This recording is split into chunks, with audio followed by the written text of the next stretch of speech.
Have you ever seen a person who has gone through tailoring, apprenticeship, and after graduating, holding a certificate to look for jobs? Before the person finishes, he's taking away most of the master's clients. Talk about amazing. Talk about these car repairers, welders, stylists, POP turns, carpenters, and those kinds of things.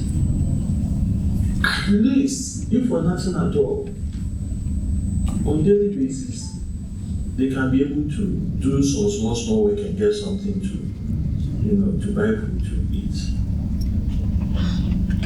I have a girl who, at least, she graduated, she's a lawyer 2 years back. Yes, she's looking for a job and at the same time developing herself.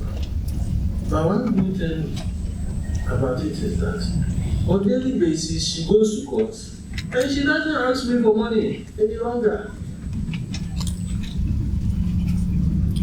At least she's cool with her going around, fuel her car, and things like that. And that is the way to go. And that is the reason why I'm so proud about the School of Creative Arts.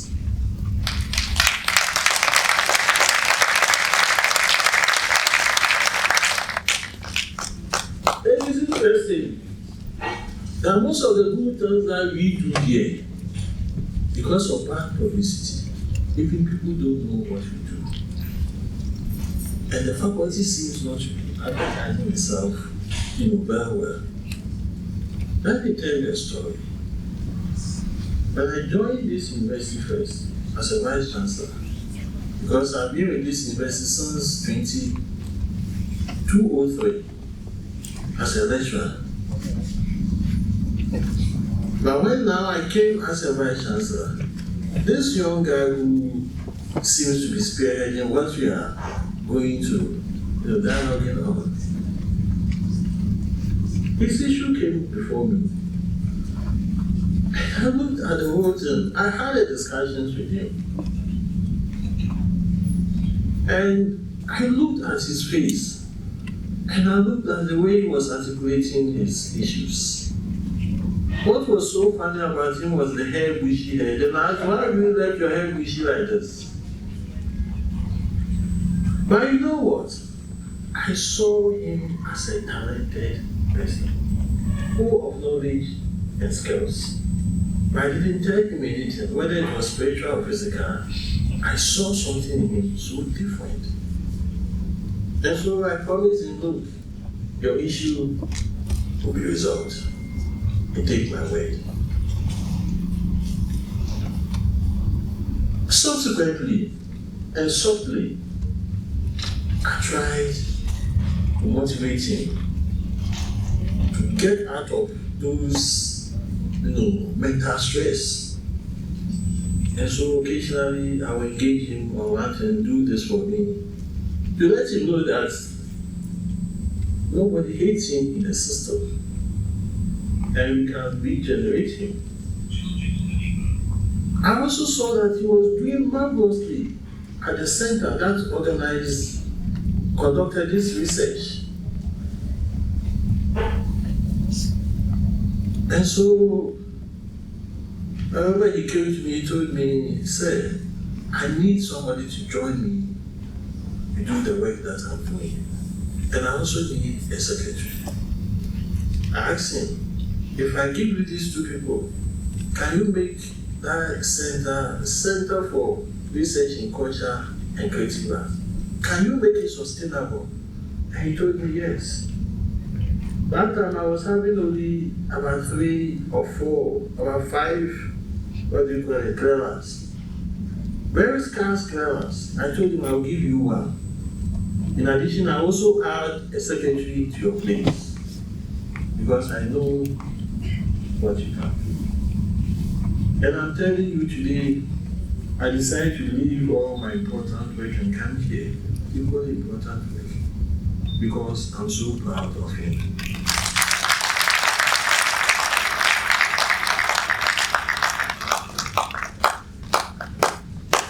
That is how the world should be. Leaders must not be people who kill talents. They should not be people who discriminate. They should not be people who choose and pick by perceptions and gossips and things like that.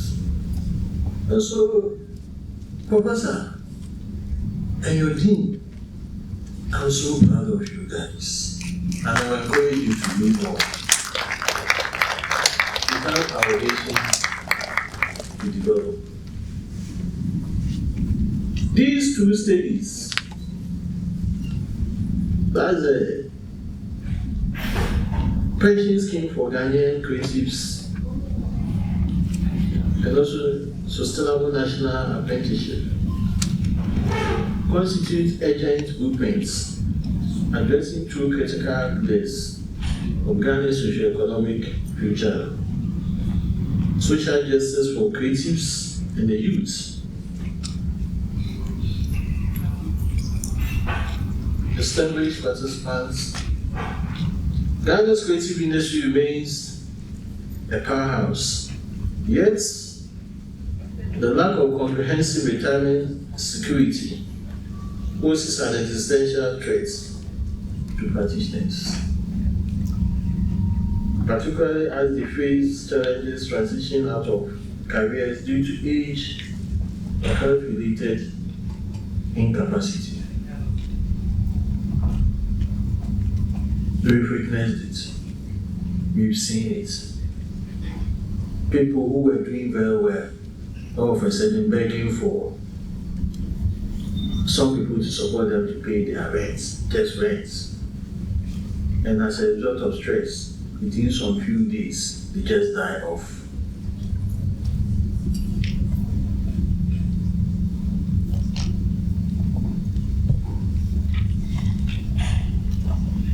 This center, the research conducted by this center proposes comprehensive policy recommendations, providing tailored guidance for a creative-specific pension scheme to address this gap. By securing our creatives, we secure Ghana's soul. These policy recommendations will be shared for further dialogue. Prior to the creative's plight is the issue of Ghana's surging youth unemployment rates. According to the Ghana Statistical Service 2022 Population and Housing Census, youth unemployment in Ghana stands at 32. Youth employment stands at 32.8. And so what it means is that if you subtract 32.8 from 100, it becomes what? I've forgotten my mathematics, but so more than 65 are facing unemployment issues. And this is within the age bracket of 15 to 24 years. Whilst reaching tradition, our current apprenticeship system remains fragmented, underfunded, and misaligned with market needs. The second report reports with a bold, evidence-based national apprenticeship program designed to massively train Ghanaian youth at scalable rates. These technical reports are intrinsically intertwined. The Creative Pension Scheme recognizes the informal sector's economic weight, while the National Apprenticeship Program formalizes skills training within it. Together, they both address the life cycle of vulnerability, leading to one, youth gaining market relevant skills, thereby reducing unemployment. Two, creative gain retirement security, preserving cultural capital whilst addressing vulnerabilities. And three, the national economy gains productivity, boosting GDP growth and resilience. Today's dialogue must therefore transcend discussions and become a call to action. In this context, I recommend the Center for Research in Culture and Creative Arts on creative arts on relevant role as a research catalyst in advancing this critical policy discourse. I extend gratitude to the Center for Research in Culture and Creative Arts for their storied contribution to national development. If the Center can do this on its own, it reaffirms its capacity to champion research of national significance as well as its readiness to lead grants-funded implementation research for pension and apprenticeship rollouts, and also appropriately utilize grant supports of development partners. You can call it World Bank, UNESCO, IMF, ILO, the government, ministries, and agencies with vested interest in transforming culture and creative arts into sustainable employment avenues for livelihood empowerment, cultural preservation, and promotion. I appreciate your presence at this transformative national dialogue. Let us move from evidence to execution. Let us honor our artists and empower our youth through gainful employment. Let us build a Ghana where creativity is shielded from uncertainty. I thank you all for listening, and I hope you fruitful dialogue. Thank you very much.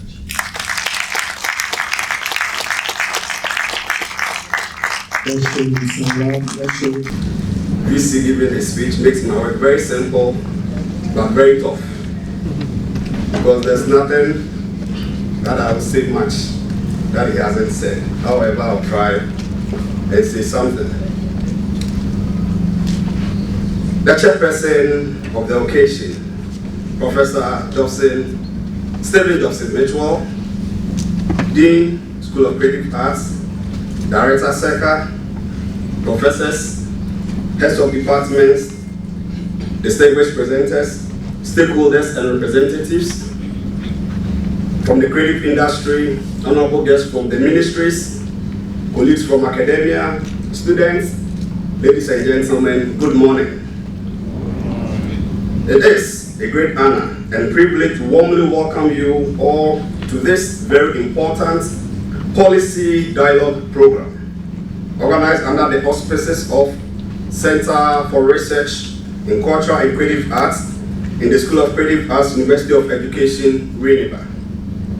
Prof. Chair, today we gather here at the School of Creative Arts Theatre, not just for another academic encounter, but to reflect on two critical issues that have long occupied the periphery of national policy discussion. That is, pension schemes for the Ghanaian creatives and a sustainable national apprenticeship program. Prof. Chair, as a school committed to both the theoretical and practical growth of the creative arts in Ghana, we are thrilled to host this timely and forward-looking dialogue. It speaks directly to the welfare, dignity, and sustainable livelihoods of thousands of creatives and artisans whose contributions to Ghana's cultural identity, economic development, and social cohesion are invaluable, and yet often overlooked when it comes to national planning and policy discussions. Prof. Chair, ladies and gentlemen, this event is not merely a gathering of experts, but a convergence of visionaries, that is, stakeholders from industry, academia, government, and civil society, who understand that for the creative arts to thrive, we must create a system that protects, empower, and secure the futures of those who drive it. Prof. Chair, ladies and gentlemen, our discussion today is also part of a broader national and continental conversations. For instance, we're going to delve on questions like, how do we give structure to the informal trained artisan? How do we ensure that the drummer, the sculptor, the actor, the tailor, the digital creator, the sound engineer, and all who create value through skill and imagination are assured of a decent retirement. How can they be assured of a decent pension plan? Prof. Chair, to delve into these questions, we are excited to have eminent researchers like Professor Osueni Kwakwesel and Professor Emmanuel Obed-Akwa, whose presentation will lay the foundation for the policy engagement. Their insights will be very vital in identifying the gaps and offering realistic and context-based solutions that can shape national policy and influence legislation. I am also very glad to see the presentation of representatives from stakeholder bodies, that is Musica, GAMRO, FIPAC, the Actors Guild, creative arts agencies, ministries, and other partner institutions. Prof. I want to say that your perspective and commitment will be very key to translating today's dialogue into action. Prof. Chair, ladies and gentlemen, humbly, I want to end by saying that the School of Creative Arts in the University of Ghana stands to work with you all, not only as academic partners, but as a development ally. We believe that this dialogue will be the beginning of something greater, an ongoing process of restructuring our creative economy for the benefit of every Ghanaian involved in this vibrant ecosystem. Once again, Prof. Chair, with your indulgence, I want to warmly welcome everyone to the School of Creative Arts, University of Education, Winneba. May our conversations today be very productive, may our engagement be very rich, and may our outcomes be very impactful. Thank you very much. Potential sectors like agri, construction, viticulture. We target at least 800,000 apprentices annually. At the moment, if you look at the global statistics, some are paying 600,000 annually, based on the models we look at. We are saying we should do about 800,000 annually, and then establish 260 district apprenticeship resource centers, and integrate the informal sector certification into standards, so that when he does that, see, your ability or your inability to read and write should not move you from apprenticeship. Education is a change of behavior. Education should be able to put food on my table. It should be able to provide my needs. It should not be determined on the language, how well I'm able to rattle the language, as I'm doing here. Right? So, the persons who assess this apprenticeship should not necessarily be people who will be able to read and write. The apprenticeship should be done in their local language, and the certification should be done practical, so that once they can do it, they did not to be able to write. We certify them. We can have that standardization of the certificate. Else we're taking a lot of people away because on the basis of language, not able to access education.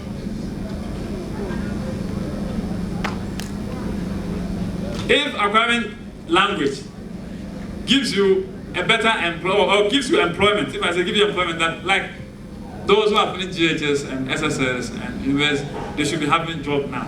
So it's not the language, it is about the skills you'll be able to churn out. Yes, the language is an addition that is based on where you work to better yourself. But the ability to not be able to speak that language should not be. Let's look at the example. Our ancestors who were weaving the marvelous kente and doing all sorts of stuff that we call our heritage. Were they able to speak the Queen's language? No. But they were able to do it, and some of them are still supported. Let's look at Ahinima, 1700s. 1700, they began producing it. Some of them, that's the full thing they do for money. And they will not be able to, they can speak Asante very, very well. And you see, because of that, they cannot access apprenticeship. So using only digital means, for example, okay, say you open a portal, so they should register online. How many will be able to do that? So we need the manual aspect to support it, so that you can get a lot of people in the catchment and stuff. So based on all this, we are expecting that youth unemployment will be reduced from 32.8 to single digit. It's not only inflation that we are fighting to have a single digit. The unemployment, we should have a single digit.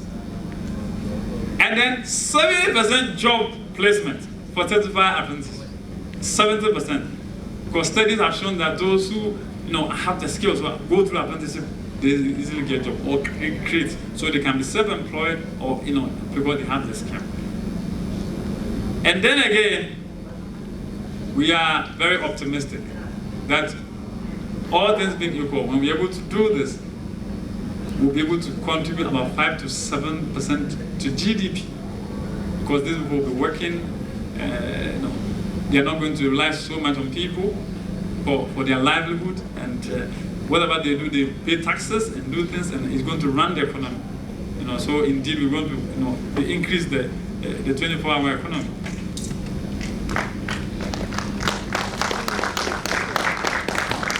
Okay, so as I bring my thing to an end, now the call to action is that we are proposing that we need to pass National Apprenticeship Act, because the current Act, Act 1036, and Act 1026, that establishes Education Bodies Regulatory Act, right? Where we have the GTEC and other, NTC or whatever. That's where the CTVET is. We are saying that the act should be, revised, so we can have a separate act like National Apprenticeship Act, where it caters for the informal sector as well, and then create informal sector council, the formal sector council, we cascade and we move together. And then launch the National Apprenticeship Fund. The fund should be launched. And then, we should be working. Mobilize the CTVET 8 interministerial coalition, so that, we're not working in silos, we're working together. And we believe that with this, we'll be able to reclaim Ghana's golden apprenticeship heritage to drive innovative-led development. On that note, thank you for your rapt attention.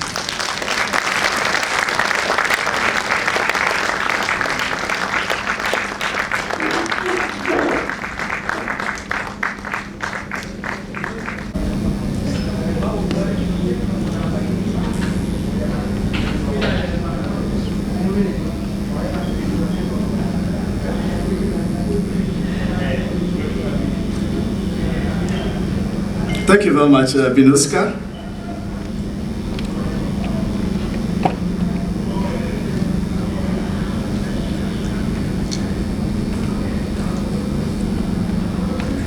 Okay. Right. Prof. Chair and members of the media, distinguished ladies and gentlemen, thank you very much for joining us today as other speakers. The chair and then the researcher, Professor Shin Kukwiso, have already welcomed you, as well as the vice chair. I'm going straight to what I have to report on. You agree with me that something that affects us as a people is something that we do have to joke with. And so we are going to talk about people who really affect our lives. Entertainment, they teach us, they shape our culture. These are the creatives, the creative artists. We are talking about musicians, we are talking about dancers, we are talking about writers, we are talking about journalists. Probably you may not understand why I'm saying journalists are also creatives. The fashion designers, the filmmakers, and many others who actually use their talent to tell Ghana's story to the world. And sadly, many of these creatives work all their lives without any pension or retirement benefits or any plan. So when they grow old, what happens to them? When they fall sick, what happens to them? Can no longer work, and they struggle to survive. These are the people that we want to talk about. So we can ask ourselves, what can we do to learn from other countries that have pension systems for their creatives as Ghanaians? And how can we build one that is so unique for our own people? So I'll walk you through the key findings of the study, what we recommend, and how we can call our own. Especially, the media can help us to push this conversation forward to protect the future of our creatives. The topic is developing pension schemes for Ghanaian creatives, lessons from selected countries, and I would like to dwell on a policy proposal for sustainable social security in Ghana's creative sector. So with that, I'll walk you through or unravel some successful pension models for creatives in Germany, France, and South Korea. And then we can also talk about some of the diagnosis we made in terms of the gaps in Ghana's current system for SNIT Tier 3's limitations, some contextual limitations that are actually prevalent in the SNIT Type 3 limitations pension scheme. And then we propose a sustainable Ghanaian tailored pension scheme framework for our creatives. So, pension. Indeed, we are talking about pension. It is like a farmer who plants, waters it, and waits for the yields to come, and then begins to enjoy the yields. So if it happens that the farmer is not able to plant, and it does not water it, or does not get rain, then it means that the pension, the time that it has to enjoy it, will be affected. So imagine a drummer, a traditional drummer, who has played at every festival, a weaver whose kente has graced stages across the world, a journalist whose works and voices, whose stories have shaped public opinion, or an author who has written a lot of books, plays, to teach the generations, to preserve our culture. Now, have another picture. That same creative, years later, sitting under a mango tree, not because he has to have some honorable rest, but to beg for survival. Colleagues, this is not a fiction. This is the reality. This is what we are having in Ghana. They gave us beauty, knowledge, identity, national pride, yet when their hands can no longer write, design, reports, there is no system to support them. So in Ghana, we celebrate our artists in life, but we forget them in retirement. So today, let's try to take this bold vision, practical ones, of course, steps, to see towards changing that particular story. Before I continue, let's look at this.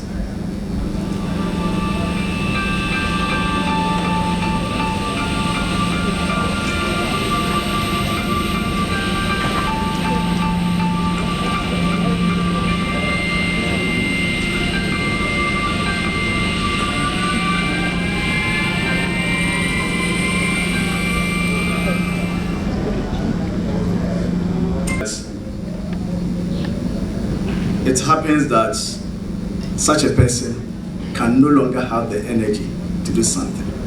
Do we have to do it? So the key challenges we are having here is income volatility.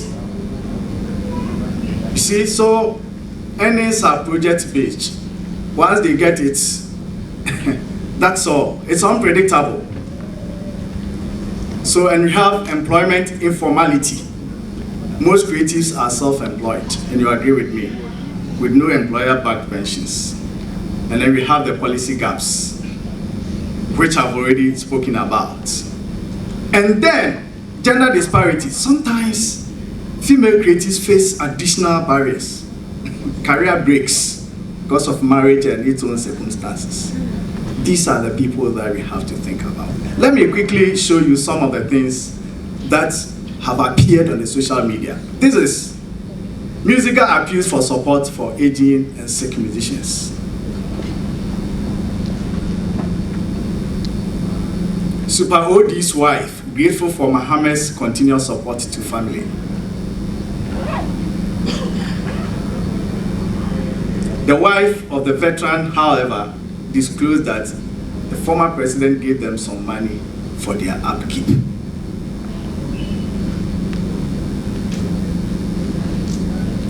And this is legendary Ghanaian actor Emmanuel Ama in the need of financial assistance as he is currently, bedridden and can no longer speak or walk.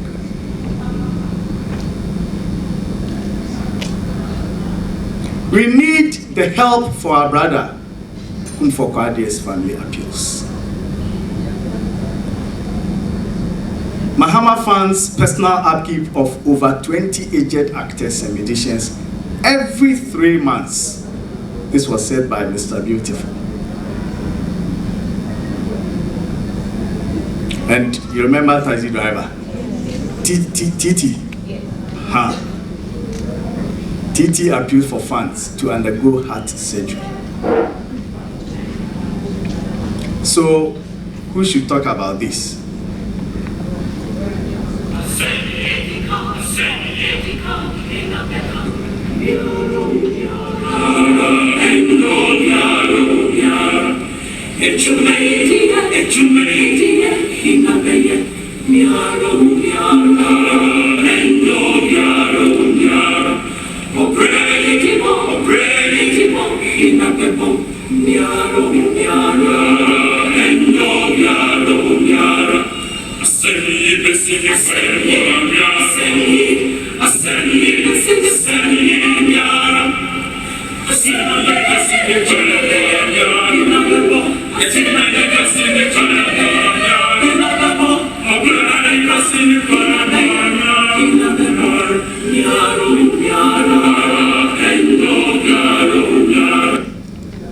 Right, so we will look at global lessons for Ghana. As I said, look at 3 countries: Germany, France, South Korea. We will begin with that of Germany. So they have a model. The model, that is Artist Social Insurance Act model, KSVG. And it was passed in 1981 and came into effect on 1st January 1983. And so they created an agency, KSK, to administer that scheme. So if you look at it, the scheme integrates self-employed artists and publicists into Germany's national social insurance system, just like the salaried workers that we are having here. And this one covers 3 key areas. Covers pension insurance, covers health insurance, and a long-term care insurance for the creatives. You may ask me how it is funded. The artists or the publicist contributes 50%. And then the remaining 50% is paid by the federal government. It's the federal government who subsidizes that. And then there's also a levy, tax on companies and institutions that actually use the creative works.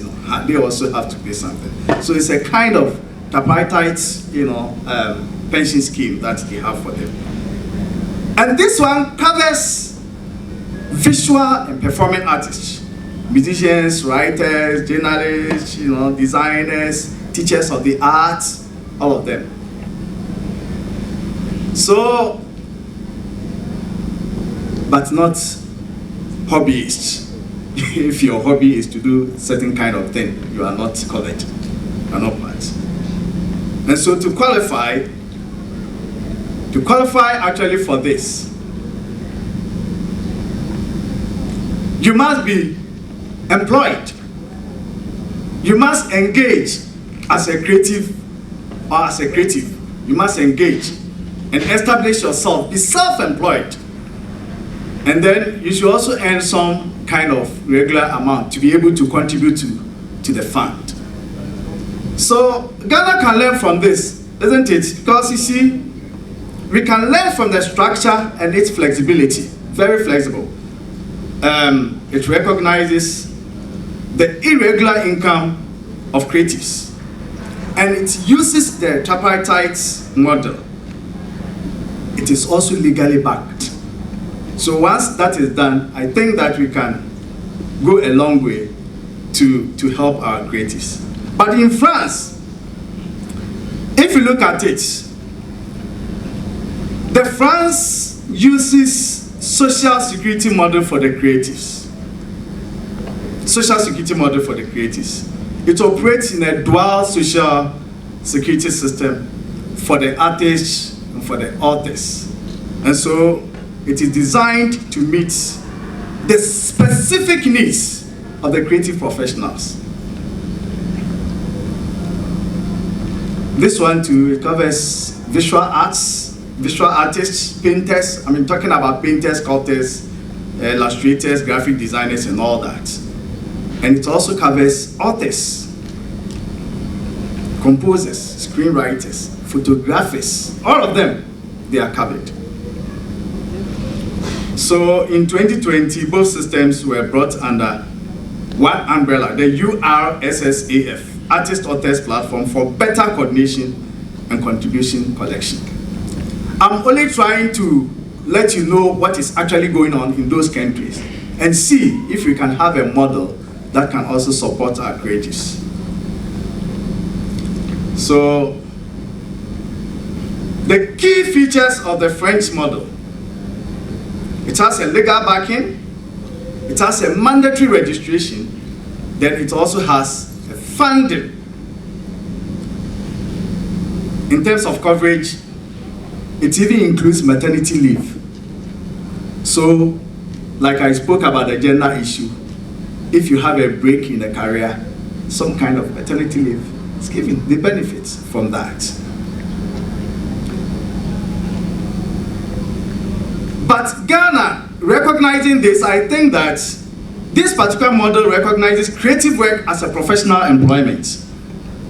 And then it includes authors and then the content creators, the playwrights, the script writers, the journalists, they are all content creators. It covers all of them.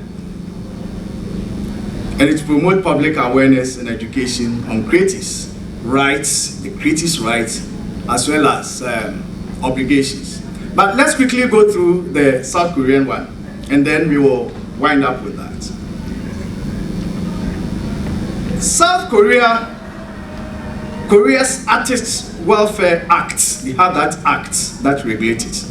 And so the system is governed by the Artists Welfare Act, first passed in 2011 and revised in 2021 to ensure that the well-being of the people is very safe. And then the retirement protection of professional artists. It was created in response to growing public concern.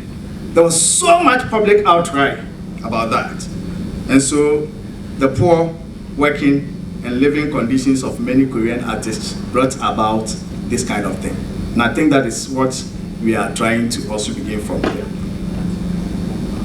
The Korea Artist Welfare Foundation is the main thing which is under the Ministry of Culture, Sports and Tourism that administers the scheme.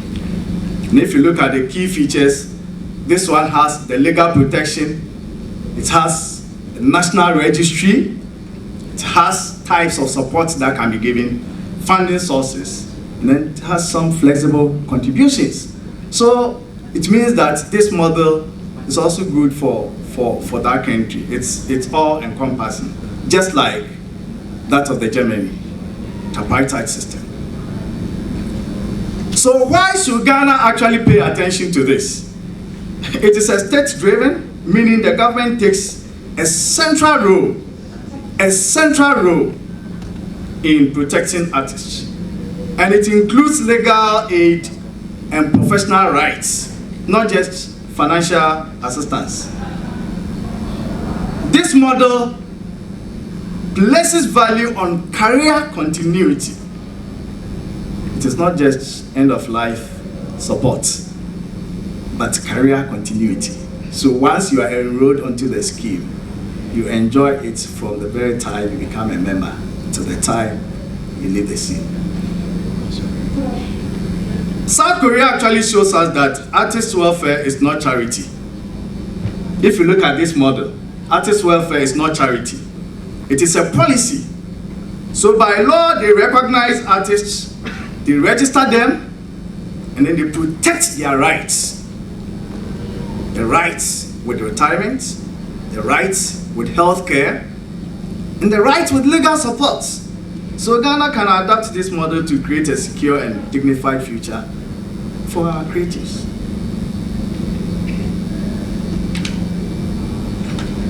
So we are saying that we can have a legislation. We enact Creative Social Security Acts or amend the Senate Act 766883. I mean, it was amended. And then the government can contribute 13%, plus art users, those who use our creatives, can contribute 3%. The creatives can contribute 2.5%, and then those who use it can contribute 3%. So with that, it aligns with what Senate is actually now operating with 18.5%. And we can get that from our royalties, can get it from that, permits, corporate subventions and all that. So, for institutional framework, we can just establish Creative Welfare and Social Security Regulatory Body under NPRA.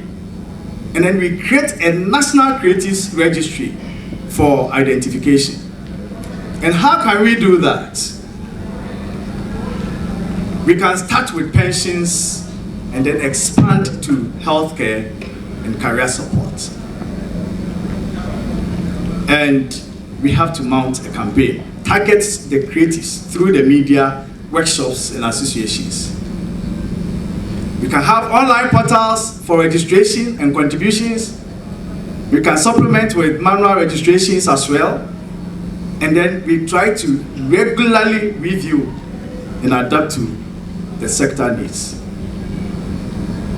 When we do that, what is the expected outcome? We are going to have economic security. The sector will continue to grow. We preserve our culture. And then GDP again automatically will be improved. So ladies and gentlemen, what I want to say is that Ghana's creative sector needs tailored, legally backed pension scheme. And we have seen the lessons from Germany, France, and Korea highlighting all these shared funding. Inclusivity and a strong governance is very key if you want to do that. And of course, the Parliament, MTCCA, NPRA, and all other creatives must collaborate. When we have been able to do that, we believe that our creatives, those things that we saw, very sympathetic, those things will be no more. We will begin to improve the lives of our creatives through the pension scheme. Thank you very much. I want to invite stakeholders to give us 2 minutes.